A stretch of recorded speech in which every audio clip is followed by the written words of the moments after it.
What's going on, y'all? Welcome back to the Lifestyle Athletics YouTube channel. Today we're going to be discussing the top tips that you need to focus on if you're trying to improve your sprint form, which in turn will help you to run faster. So let's jump right into it. The first thing we're going to talk about here is body position. And what I mean by body position is sprinting is an explosive movement, right? So in order to get the most out of this explosive movement, you're trying to make sure you're focusing on proper body position. And what you want to do is have a slight lean forward so you could get a nice midfoot strike. You want to have a slight lean forward so you could strike the ground correctly, right? Even in the start is the first thing that happens in any sprint race. And if you're not having the proper body position out the blocks or down the back stretch or on the home stretch, you're selling yourself short, right? So what you're trying to focus on is make sure you're maintaining a slight lean forward. You don't want to be leaning back too much, because when you lean back, you're cutting your strides too short or you're taking too much of a longer stride. The second thing that will help with your sprint speed overall is an explosive start, right? And how do you get an explosive start? You gotta make sure you're practicing 3-point starts. Make sure you're practicing 2-point starts. I have a whole series on the start, how to set up your sprint start, and I will link it right here.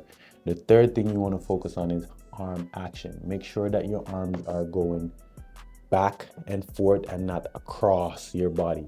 Imagine there's an imaginary line right here that goes right down the center of your body, and when you're swinging your arms, you're trying to make sure you're not crossing that imaginary line, because once you start crossing that imaginary line, you start twisting at the waist, and that's when your strides will get weaker and you will start slowing down. The next thing we're going to talk about here is knee drives. And what I mean by this is when you're sprinting in that triple extension phase where you're pushing from the hip, knee, and ankle, your knees are driving, right? And what you want to focus on is make sure you're driving your knees forward and down. You don't want to be driving your knee up, because when you drive that knee up, you're going up instead of forward. And what we're trying to do is hit the ground and get maximum force push out of the ground to propel ourselves forward. So make sure you're focusing on that knee drive. The next thing we're going to talk about here is foot strike. This is very important, guys. How is your foot striking the ground? This is my foot. Am I striking heel? Am I striking toe? Or am I striking mid-foot? Right? You want to focus on a mid-foot strike, and you want to make sure that foot strike, make sure that foot is landing under your body and not outside of your center of mass or behind you too much. Then that will help you to prevent injuries. And then if you're not getting a proper foot strike, that's how hamstring injuries happen, quad injuries, back injuries. So you want to make sure to focus on that foot strike.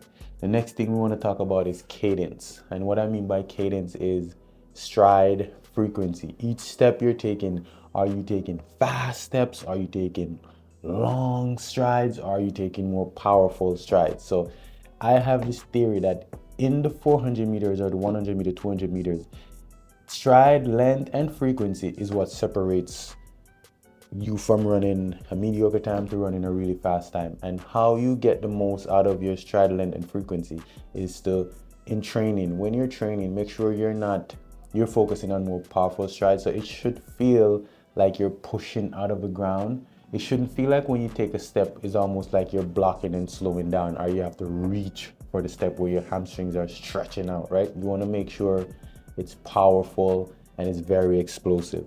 Next thing we're going to talk about here is relaxation. You want to make sure that you're nice and relaxed. Like my coach used to always say, it's the most relaxed runner that wins the race. You're trying to find that medium between relaxation and explosiveness. So tense muscles, you need a little bit of tension in muscle in order to be very explosive, but at the same time, you don't want to be too tense so you're shortening up and you're not getting the most range out of your muscle. So you want to be nice and relaxed. Next thing we're going to talk about is core stability. Core stability is very important, because this is how you maintain a proper hip position. This is how you maintain proper foot strike. This is how you maintain just running down the track. So what you want to focus on is making sure that your core is engaged. And when I say core, I'm not just talking about abs. I'm talking about glutes, back. I'm talking about hips. So what you want to do is focus on core strength, lots of planks, lots of hanging, knee drives, anything that pulls the leg towards you is great for running. The next thing we're going to talk about is plyometric. So you want to make sure you're incorporating plyometric exercises into your training.